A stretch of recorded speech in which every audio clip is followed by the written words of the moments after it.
Line integral में क्या होगा, कोई एक मेरे पास कर्व है और इस कर्व में क्या है, मेरे पास में कोई एक फोर्स फील्ड वेक्टर है। क्या है मेरे पास में, फोर्स फील्ड वेक्टर है।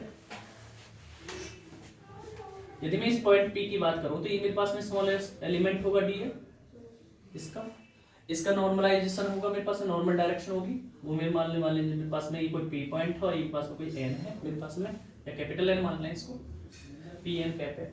तो मेरे पास में क्या होगा, ये फोर्स फील्ड का द कंपोनेंट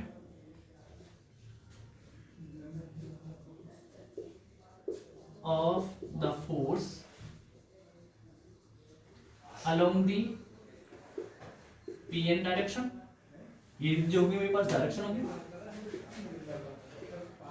और Pn डायरेक्शन कितना हो जाएगा मेरे पास में जो कंपोनेंट होगा इसका कितना हो जाएगा मेरे पास में, देखो f होगा और कंपोनेंट के लिए हम क्या करते हैं Pn कैप होता है मेरे पास में, जिससे हमने क्या बोलते हैं प्रोजेक्शन वेक्टर निकाला था।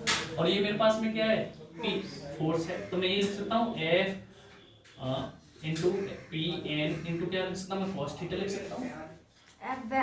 मैं वेक्टर कर दिया ना, मैग्नीट्यूड को मान ले लिया मैंने, वेक्टर हो जाएगा मेरे पास में ये क्वांटिटी, ये मेरे पास में वेक्टर क्वांटिटी हो जाएगी ना। एफ भी वेक्टर ही है ना यहाँ पे, क्या एफ कैप लगाया ना आपने? हाँ हाँ नहीं एफ नीचे नीचे ये वाला हाँ। नहीं कैप नहीं है, वेक्टर ये हो गया मेरे पास f इंटू एन कैप हो गया ना मेरे पास में, इंटू मेरे पास में टोटल इंटीग्रेशन करूंगा, आप ये भी ना ओपन करें तो क्या होगा, पूरा इंटीग्रेशन करूंगा तो क्या हो जाएगा f into P N cap into क्या हो जाएगा सर डीएल हो जाएगा, क्योंकि एरिया कितना है मेरे पास में स्मॉलेस्ट एरिया डीएल हो जाएगा। ठीक है, और पॉइंट मेरे कुछ भी हो सकते हैं, ए से बी पॉइंट हो सकता है, ये मेरे पास कोई ए से बी पॉइंट हो सकता है। ये हो गया मेरे पास लाइन इंटीग्रल। अब इसका फिजिकल मीनिंग पढ़ें। फिजिकल मीनिंग क्या होगा,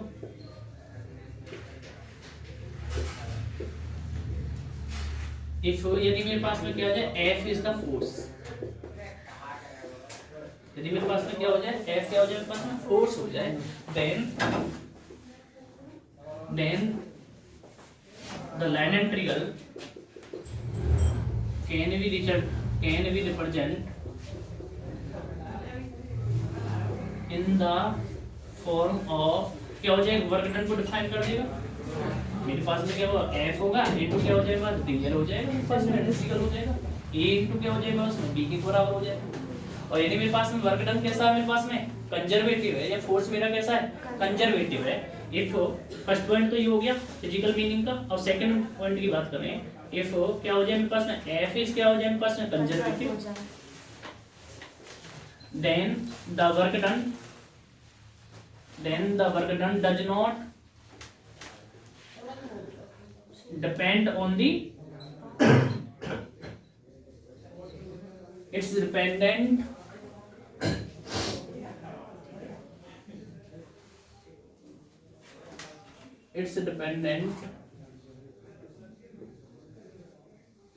only कहाँ पे इनिशियल एंड फाइनल पोजीशन।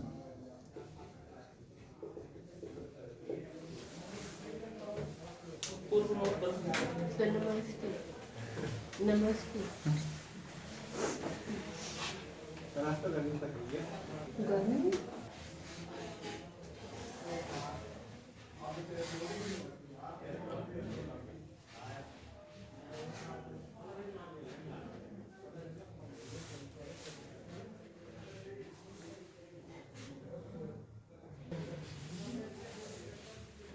मैं डेफिनेशन कैसे लिखाऊंगा, देखो definition the line integral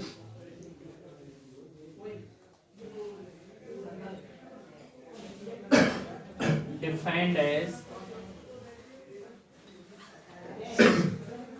the integration of vector field vector integration of field vector ऐसे लिखो the field vector F along the curve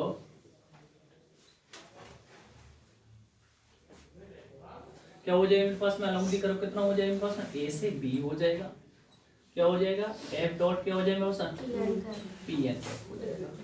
या मैं ये कह सकता हूँ इनटू मेरे पास में क्या डीएल हो जाएगा, और मैं क्या कह सकता हूँ लाइन इंटीग्रल क्या हो जाएगा मेरे पास में ए से बी हो जाएगा, क्या हो जाएगा एफ डॉट डीएल के बराबर हो जाएगा। ये हुआ मेरे पास में लाइन इंटीग्रल। अब आता है सरफेस इंटीग्रल।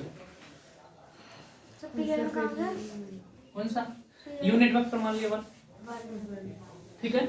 यदि मेरे पास में सरफेस इंटीग्रल को डिफाइन करें, ये मेरे पास में कोई क्लोज सरफेस है और सरफेस पे क्या है मेरे पास में स्मॉलेस्ट एलिमेंट है, और मेरे पास में क्या है कोई वेक्टर फील्ड है, मैंने मान लिया इस बार वेक्टर फील्ड एक है अलग डिफाइन करने की वजह से, और इसका जो यूनिट वेक्टर डायरेक्शन मान लिया मुझे डायरेक्शन, ठीक है ना एन पे। और ये क्या हो गया मेरे पास में एरिया, मेरे पास में क्लोज सरफेस एस हो गया, ये कितना हो गया मेरे पास में डीएस, ठीक है ना। तो मेरे पास में क्या हो the component of vector field along the direction of the surface, the component of the vector field along the direction of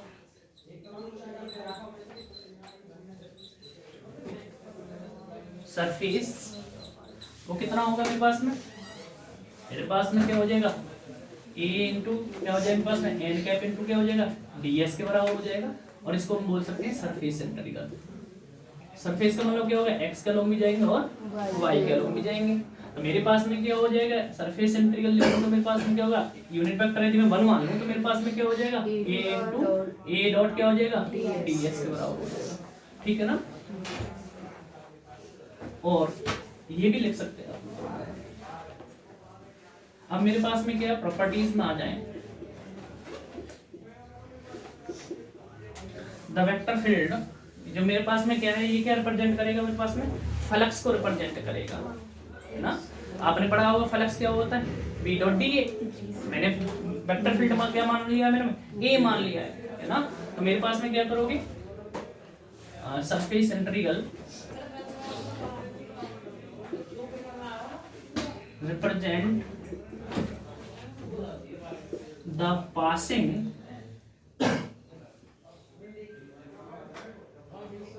of the vector field, मतलब कहते हैं कितना वेक्टर फील्ड हमारे पास में पास हो रहा है, या मैं कहूं और क्या होगा फ्लक्स, और फ्लक्स को आप क्या करते हैं रिप्रेजेंट क्या हो गया मेरे पास में क्लोज सॉरी सरफेस इंटीग्रल, और मेरे पास में क्या होगा a इनटू क्या हो जाएगा ds हो जाएगा, क्योंकि स्मॉलेस्ट एरिया से, और टोटल के लिए क्या होगा हम लिमिट लगा देंगे जो भी होगी a से b, और या मेरे पास में c से d जो भी होगा। और भी क्या कर सकते हैं मेरे पास में क्या होगा flux number second, flux passing through the close surface, वो कितना होता है मेरे पास में A dot ds is equal to कितना होगा मेरे पास में 0 के बराबर होगा। थर्ड प्रॉपर्टीज हम लिख रखे हैं, यदि मेरे पास में सोलेनॉइड हो, यदि मेरे पास में क्या है if a is the vector field then the solenoid condition कितना हो जाएगा, if A is the vector field, vector field है, then the solenoid कितना हो जाएगा बताया था मैंने del dot A is equal to 0। देखिएगा पीछे कंडीशन, लास्ट की कंडीशन में करना चाहूँ फोर्थ कंडीशन करना चाहूँ तो फोर्थ कंडीशन क्या होगा मेरे पास में क्या होगा the magnetic flux passing through a close surface is equal to क्या हो गया मेरे पास में 0। द मैग्नेटिक फ्लक्स या मैग्नेटिक फील्ड भी बोल सकते हैं, magnetic field passing through the close surface कितना हो जाएगा मेरे पास में del dot B is equal to 0। एक और चीज कर सकते हैं हम, इसका एप्लीकेशंस भी लिख सकते हैं। एप्लीकेशन क्या लिखेंगे इसका, गॉस डाइवर्जेंस थ्योरम क्या होती है, इधर का मैं चला दूं ना ये वाला, इतना ना सब इतना ही बहुत है। लास्ट की प्रॉपर्टी लिख रहा हूं मैं, इसका यूजेस कहां है हमारे पास में गॉस डाइवर्जेंस थ्योरम, मतलब सरफेस इंटीग्रल से कहां जाएंगे वॉल्यूम इंटीग्रल पे, और लाइन में भी वॉल्यूम की लाइन गॉस डाइवर्जेंट थ्योरम। बनाएगा। वैसे हम कंपैरिजन करके भी निकाल सकते हैं मैग्नेटिक फील्ड। जैसे मान लीजिएगा ये क्या होगा, ए डॉट ds आ गया मेरे पास में, तो आप क्या लिख सकते हैं, डेल डॉट ए इनटू क्या होगा मेरे पास में, एन कैप इनटू dt। ये तो होता है मेरे पास में।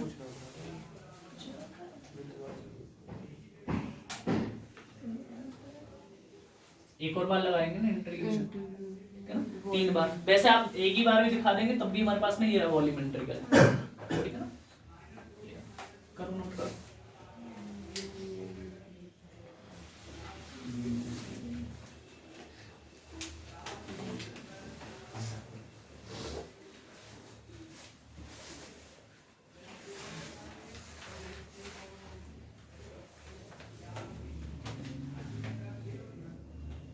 बस वो नहीं किया है हमने। अब देखो इधर देखो, डेफिनेशन क्या बनाएंगे, अरे इधर देख लो, बातें बात कर लेना। डेफिनेशन क्या होगी, सेम जैसे आपने किया है डेफिनेशन वैसे ही लिखेंगे। द सरफेस इंटीग्रल, एक आपको याद है तो सारी याद हो जाएंगी। The surface integral defined as the integration of vector field या फील्ड वेक्टर, कौन सा आपने माना था, ए, along the direction of the surface या surface।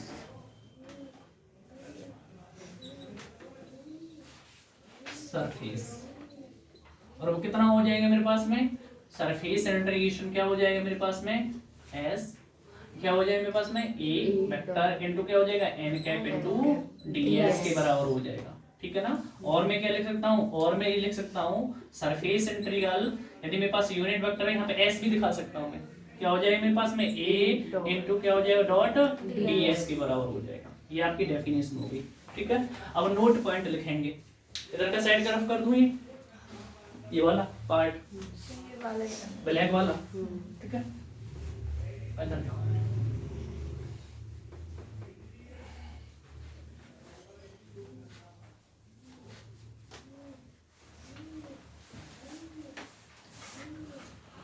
इधर देखो, यदि देखो नोट डाले, ये डेफिनेशन में नहीं करके आना है कुछ भी, आपको केवल क्वेश्चंस में यूज होगा, सारे क्वेश्चन सॉल्व हो जाएंगे इससे। माना मेरे पास में कोई 3 एक्सिस है और मेरे पास में क्या है, x axis and y axis and z axis है, ठीक है ना। और मेरे पास में कोई फोर्स फील्ड वेक्टर दे रखा है, मान लो कोई फोर्स फील्ड वेक्टर दे रखा है 2xi cap plus 2yj cap plus 2zk cap. मैंने ये अपनी तरफ से मान लिया है, कोई एक फोर्स फील्ड वेक्टर पूछ रखा दे रखा है आपको, और आपसे कह रहा है कि define the surface integral in the plane of yz भी बोल सकता है, xz भी बोल सकता है, कुछ भी बोल सकता है, वो सिलेंडर भी हो सकता है, वो स्फीयर भी हो सकता है ना। तो मेरे पास में क्या है, ये कोई ओरिजिन है, माना मुझे क्या है, वो एक्स वाई प्लेन में लाई कर रहा है, माना एक सिलेंडर का एक वेक्टर फील्ड दे दिया है, और मैंने कहा वो क्या है, ओ से जेड डायरेक्शन में क्या है, 5 मीटर की डिस्टेंस पे है, और कहाँ करना है, सरफेस इंटीग्रल फाइंड करना है। तो इसका मतलब क्या हुआ, जेड डायरेक्शन में तो वो कितना होगा, 5 मीटर की डिस्टेंस पे होगा, ऐसे करके होगा। इसका मतलब कहाँ आ रहा होगा, ये वाला पृष्ठ कहाँ आ रहा होगा, ये वाला बाई डायरेक्शन में आ रहा होगा।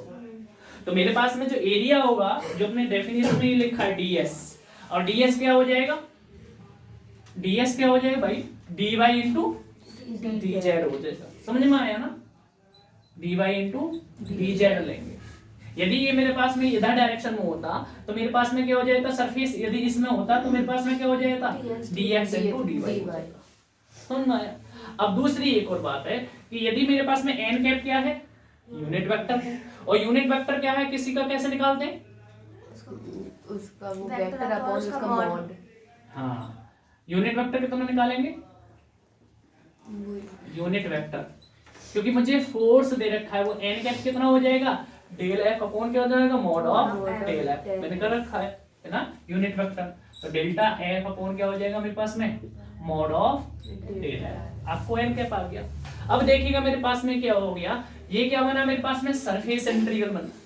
अब मैं क्या करूंगा डिफाइन करने के लिए S dot I is equal to A की ए तो रहेगा मेरा जो भी है, ए की जगह क्या ले रखा है मैंने एफ ले रखा है, ये हो गया एफ इनटू एन कैप की जगह क्या आ जाएगा मेरे पास में ये वाला एन कैप की वैल्यू आ जाएगी इनटू डी एस की जगह क्या आ जाएगा मेरे पास में D Y into D Z. अब एक और चीज है कि जो आपने जो सरफेस निकाला है उसका प्रोजेक्शन कहाँ मिलेगा, एक्स की डायरेक्शन में, वो मिलेगा आपको एक्स की डायरेक्शन में, है ना। इसका क्या कहेंगे, इस सरफेस का प्रोजेक्शन वेक्टर लिख सकते हैं, projection vector of the projection vector of the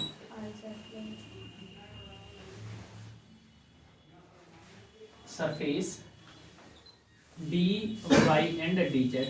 D Z का क्या हो गया मेरे पास में यूनिट वेक्टर निकाल लिया, इसका मतलब क्या हो जो इसका जो डायरेक्शन होगा, देखिए प्रोजेक्शन क्या होता है किसी दो डायरेक्शन के बिटवीन में होता है, किसी एंगल के बिटवीन होता है, जब बताया था मैंने, या तो मेरे पास में ए वेक्टर है या बी वेक्टर है, हम ए का कंपोनेंट निकालें बी की डायरेक्शन में या बी का कंपोनेंट निकालें हम ए की डायरेक्शन में। हमने क्या काम किया, dx और dy का हमने क्या निकाल लिया, एक यूनिट वेक्टर निकाल लिया। अब यूनिट वेक्टर का हम क्या निकालेंगे, अपने कहा सरफेस निकालना है, सरफेस का क्या निकालना है, प्रोजेक्शन निकालना है। तो सरफेस का क्या हो गया, यूनिट वेक्टर हो गया ये वाला इनके। अब इसका क्या करेंगे हम, प्रोजेक्शन निकालेंगे, तो प्रोजेक्शन कहाँ आएगा मेरे पास में एक्स डायरेक्शन में, ठीक है ना।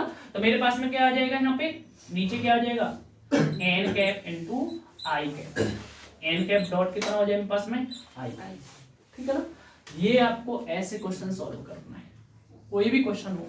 अब मेरे पास में क्या है, सपोज दैट मेरे पास में ये आ जाता, ये वाला एरिया होता, तो इसके लिए हम क्या करते हैं dx और dy निकालते और इसका यूनिट वेक्टर आ जाता n कैप। अब इस n कैप का हम प्रोजेक्शन निकालते तो क्या होता है n cap into k cap, हो जाएगा ना। सारे क्वेश्चन ऐसे वेस्ट से करो। ये हो गया था साइड वाला, वॉल्यूमेट्री वाला लिख दें, डेफिनेशन करा दी मैंने।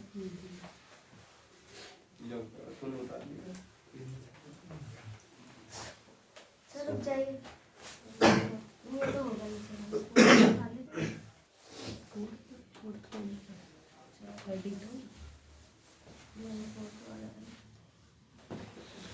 वॉल्यूमेट्रिकल क्या हो जाएगा, सेम सिमिलरली थ्योरी लिखने की नीड नहीं है, तो रोज ही आ सकते हैं पॉलिनॉम में, मतलब इस दिन 5 को नहीं आएंगे बस।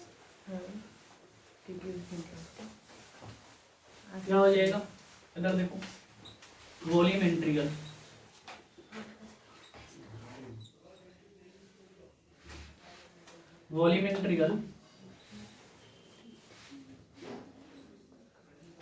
Defined as,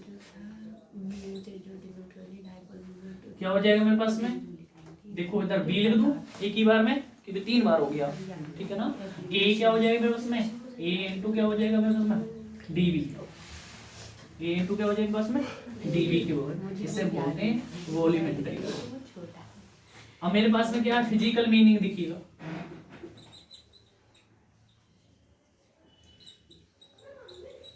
the volume integral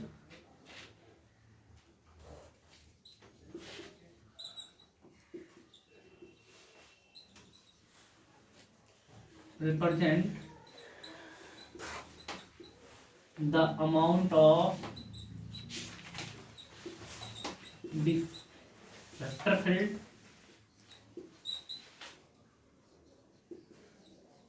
या मैं कह दूं चार्ज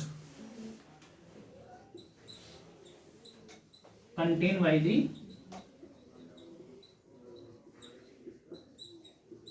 volume। आपने पढ़ा होगा चार्ज, सरफेस चार्ज डेंसिटी पढ़े है, क्या होता है सरफेस चार्ज डेंसिटी, या मैं कहूँ वॉल्यूम चार्ज डेंसिटी क्या होता है, आयतन आवेश घनत्व। 12th के पहले चैप्टर में पढ़ा हुआ कूलॉम का नियम, वहां पर क्या हो गया linear charge density, surface charge density, volume charge density, है ना, रेखीय आवेश वितरण, है ना, पृष्ठीय आवेश वितरण, यूनिट में, और क्या पढ़ा है तुमने आयतन आवेश वितरण, क्या है we know that volume charge density, वहीं से तुमने फिजिकल मीनिंग निकाला है। जो ऊपर लिख दिया है चार्ज डेंसिटी, आप ऊपर भी लिख सकते हैं। रो इज इक्वल टू क्या होता है dq अपॉन dt। और मुझे क्या चाहिए dq चाहिए, तो क्या हो जाएगा रो इंटू dv। और q चाहिए टोटल कितना q पास हो रहा है, तो कितना हो जाएगा q इंटू वॉल्यूमेट्री का रो इंटू dv। देखना सिमिलर है या नहीं है। तो ये जो मेरे पास में क्या है वॉल्यूम इंटीग्रल है, वो किसको डिफाइन करेगा कंटेन, कितना कंटेन है, कितना घिरा हुआ चार्ज है उस सरफेस उस वॉल्यूम के द्वारा, ठीक है ना। वो क्या होगा मेरे पास में वॉल्यूम इंटीग्रल। ओके, तीनों के फिजिकल मीनिंग